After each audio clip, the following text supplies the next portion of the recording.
Sometimes you can play a game of chess and think, I lost that game, and yet I don't even know where I went wrong. Here we're going to see exactly one of those games, but this time it's Karjakin's opponent, Yuri Kuzubov, from the game they played in the Ukraine Under-20 Championships in 2002. And we see, if I was going to interview Kuzubov after the game, I'm sure he'd say, yeah, I don't really know what I did wrong in this game. And that's a sign of a good player, when you can play a game and the moves just kind of flow. You just stick with a plan and everything just seems to work out. Here we see that, and the opening he played Karjakin as white was something he doesn't normally do, which is the C3 Sicilian. But I would say, looking from his games and his style, that is actually the sort of opening that might suit him, because it's a very open tactical game. Often you get isolated queen's pawn positions, which doesn't actually occur in this game, but they do occur in many of the variations with the C3 Sicilian. And we see a very kind of open game, very expansive game, where white will try and build up an attack at some moment. But before he does that, you need to put your pieces on very sensible squares. And Karjakin is the master at doing that in this game. So let's see how that happened. Now d6 is not the most challenging move, because it does allow white to play d4. It is a variation. Possibly Kuzubov was a little bit scared of some preparation. We will never know. But it does allow white to have this pawn centre, which gains space for white. Obviously a good idea. Knight f6, and both sides just develop their pieces in very sensible squares. h3 played, of course, to prevent any bishop excursion down towards g4, which could be a little bit annoying. And because the position was quite closed, as in there were no open lines, no pawn breaks done, white could actually play a move like h3 in the opening that early. So black's best guess is to play something like b6 and bishop b7, something like that. But instead, Kuzubov decided to go straight away with d5 in the centre. What should white do about that? We could exchange, of course, but what this does, it allows white to play e5. And we've seen already many games with Karjakin where he has played e5, and not only does it attack the knight on f6, it kind of forms a sort of spearhead for the potential attack later on in the game. That pawn on e5 blocks out the black pieces, blocks the knight from coming to f6 again, it blocks out the bishop along this diagonal. And black's only idea is to play f6 and try and do a pawn break to counter-attack that pawn. But black never ends up getting the chance to do that in this game. So knight e4. And this was Kuzubov's idea, basically to cement the knight on e4 here.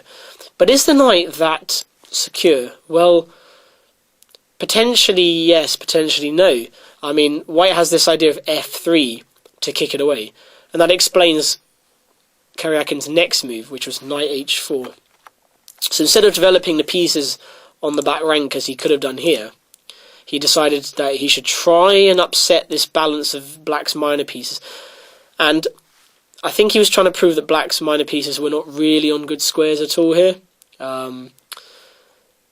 Notice, by the way, there's a tactic actually for black here. If white played something like knight b to d2, which appears to be very natural, that leaves the bishop on d3 unprotected.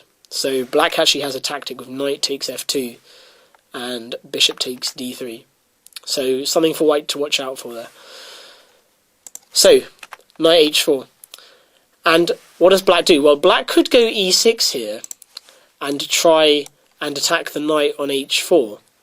But just looking at this position, it might actually be possible for Karjakin to play knight f3 again. Now, it looks like he just lost two moves, but there is a hidden point to this. I'm just going to go there and back again. But the point is that the pawn on e6 prevents black's bishop from returning, which means that white's sort of next move might be to play pawn to g4 and trap the bishop in. So what Karjakin is trying to do is induce a kind of mistake here. Kuzubov a bit stronger than this, so he correctly decided to go back. Now, Karjakin could win the pawn on e4 here, but he stuck to his plan, which was to try and oust this knight on e4. So he played f3. The knight's only square was to go to g3, and then king h2. So at the moment it doesn't look like too much attacking is going on. Yes, they're attacking the knight, but the knight can just move to f5, can't it? But what he's doing now is it sets up this sort of pawn structure in the centre. And we talked about this pawn on e5 already.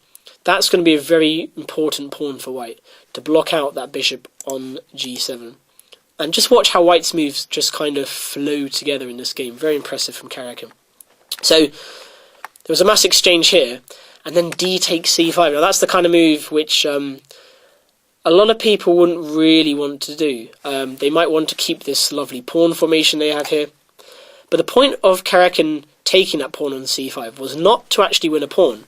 It was actually to create a square on d4 for a certain piece. Which piece would like to go there? Well, of course the bishop might want to go there, but it's not on the best square. But what Karjakin wants to do is put his knight onto that square, either like this, d2 to b3 to d4, or possibly to put it via f3. And you're going to see just how powerful a knight on d4 is right there, because it would attack all of these excellent squares, and it prevents black from doing any d-pawn push. So, already his strategy is going to start to take place, even just 15 moves into the game. So, queen c7. Now again, Karjakin could just win a pawn, but after knight d7, black has some activity. Look, he's going to win a pawn, one of these pawns. And Karjakin is not interested in just winning pieces. We've already seen that in some of the games we've looked at so far. Not interested in really just taking. He's looking at the initiative. That means playing for the strategy, playing for tactics, playing to get his pieces out into excellent squares. So instead of that, he just stuck to his plan. So he went f4. Of course, black could win the pawn back. And here we see the strategy. Bishop e3, queen has to move, and now comes the knight. It's very simple strategy. Look, knight comes to d4. And there's not really a lot of black can do against that. Possibly the queen should have moved and then allowed knight c6. I mean, that's the only idea I can see for black here. But instead he went knight d7.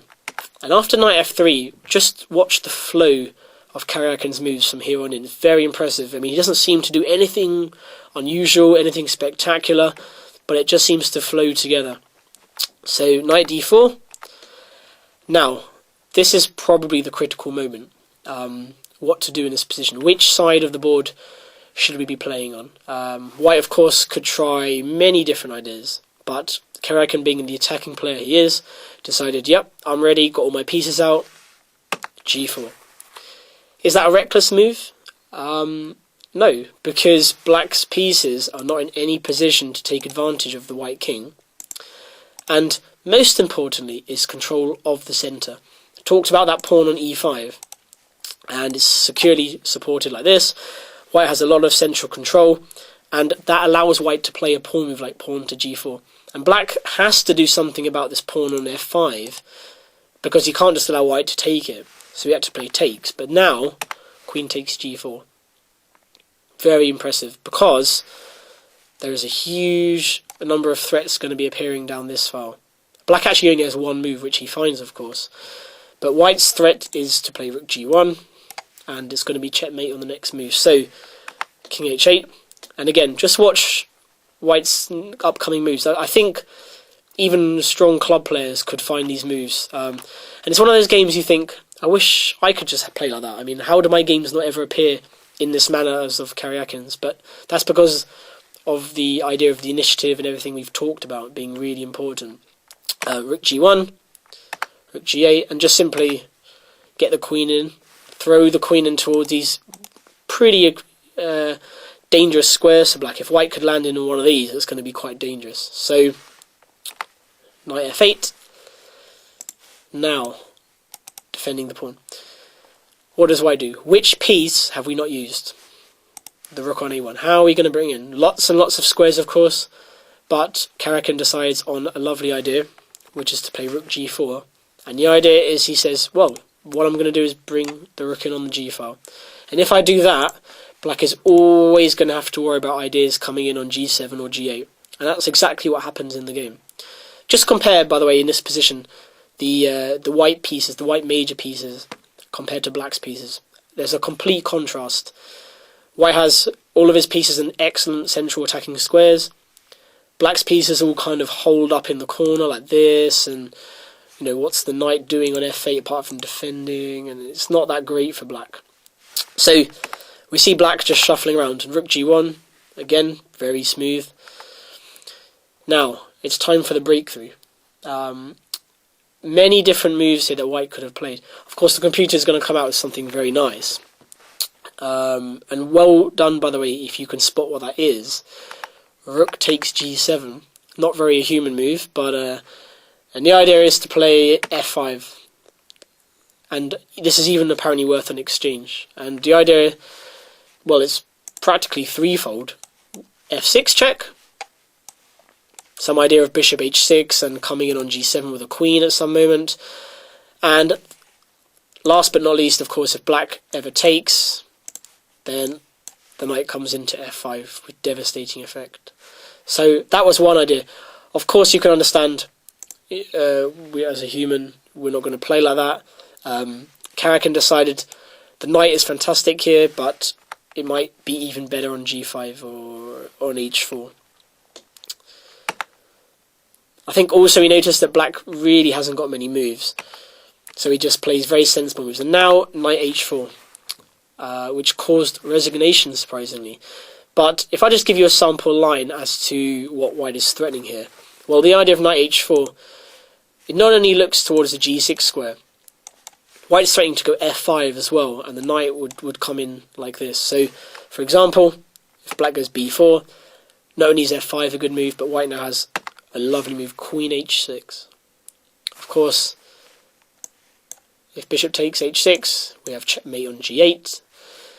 And if knight g6, can you spot the tactical idea? I mean, it feels as though white has some kind of tactic here, but can you spot it? It is rook takes g6 and knight takes g6 checkmate.